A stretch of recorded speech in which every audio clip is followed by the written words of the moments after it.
Welcome back to another episode of Nails Before Films. I'm here to do nails and talk about movies again. Since we did Nightmare on Elm Street last time, it's only logical that I do Scream today. Scream is probably one of the best horror franchises, and it's usually what I recommend to people who aren't into horror films. Like I said last time, I'm a big fan of meta humor, and Scream is just such a witty, funny, thrilling movie. Of course, some of them are not that good, but overall, Scream really changed the horror genre. It addressed so many horror tropes and what people had been complaining about in horror films. In a way, it made the audience realize that horror movies don't have to be a certain way and inspire later films to be creative and different. Besides being a slasher film, Scream is also a great whodunit. I remember how surprised I was when they revealed in the first movie that they were two killers. It really played our bias that there could only be one slasher, and it's just so smart. Even if you're not a horror fan, you're probably going to like Scream if you're into mystery, thriller, or comedy. And if you are a horror fan, you're definitely going to love Scream because it really understands why we love the genre. Anyway, I'm not going to recap every single Scream movie. I'm just going to go into the reviews. I'm also going to start with my least favorite Scream film to my favorite. On the bottom of my list is Scream 3, which is not a well written film in general. I like the idea of Sydney going into hiding, it makes sense, but that went on for way too long and she feels sidelined. Also, it's nice to see the behind the scenes of filmmaking. It really makes the movie even more meta than it already is. However, I absolutely hate the Ghostface reveal in this one.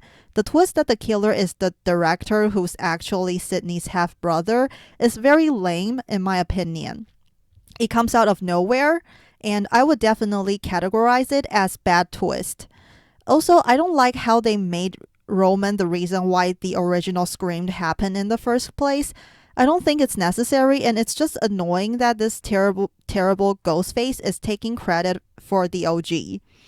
Another thing, I don't think the Hollywood sexual abuse thing aged well.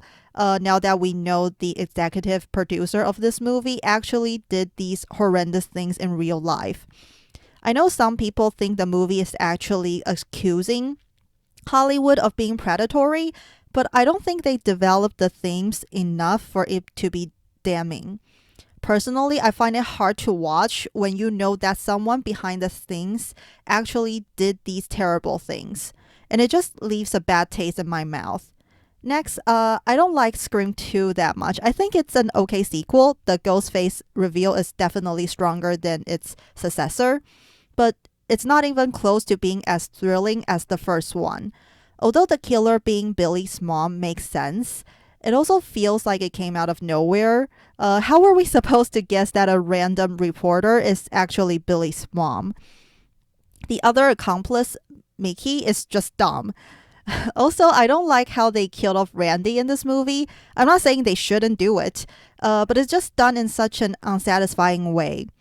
Again, this movie has weaker ghost faces, which is mostly why it's mid in my opinion. Next on the list is Scream 6, a movie similar to Scream 2. Scream 6 is the sequel to the requel that came out in 2022.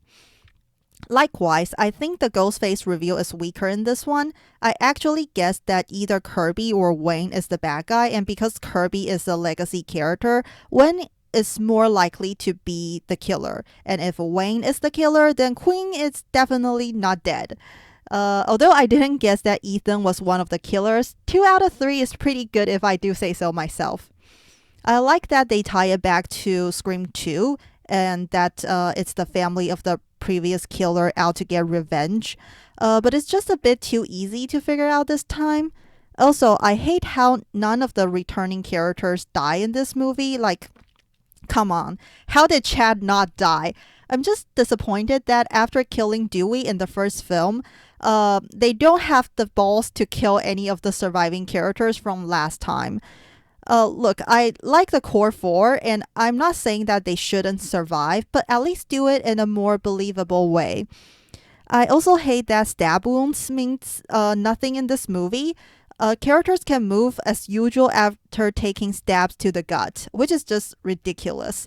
Tara was stabbed during the final fight, yet she just walks it off like it's nothing and doesn't even need an ambulance in the end. It's just stupid. Also, the Billy Loomis effect looks terrible in this film. I don't know what happened. Oh, and another thing, I know that they didn't suspect Wayne, which is why they took public transportation as he suggested. But come on, people get stabbed in real life on the New York subway all the time. How is it that none of you realize it's not a great plan? Moments like these really make the movie dumb, and it's just not as well written. Next on my list is actually both the requel and Scream 4. I have a hard time deciding which one is better. 4 has the better ghost faces, but I have to praise the requel for actually being a good film that paves the way for the new generation. I really like the Ghostface reveal in Scream 4. I think the twist is awesome. It makes a lot of sense. And the part where Jill inflicts wounds on herself is really the cherry on top. I went in expecting 4 to be bad because 3 wasn't that good, and Scream was intended to be a trilogy. So I thought they were just going to pull things out of their ass to make a new movie. However, the movie turns out to be cleverly written and fun, and I'm glad they made it. I think it's a nice end to Sydney's story since it's the last Scream movie to have her as the protagonist. As for the requel, I just think they understood perfectly why the first movie is so iconic. This movie really outmeta the franchise in my opinion.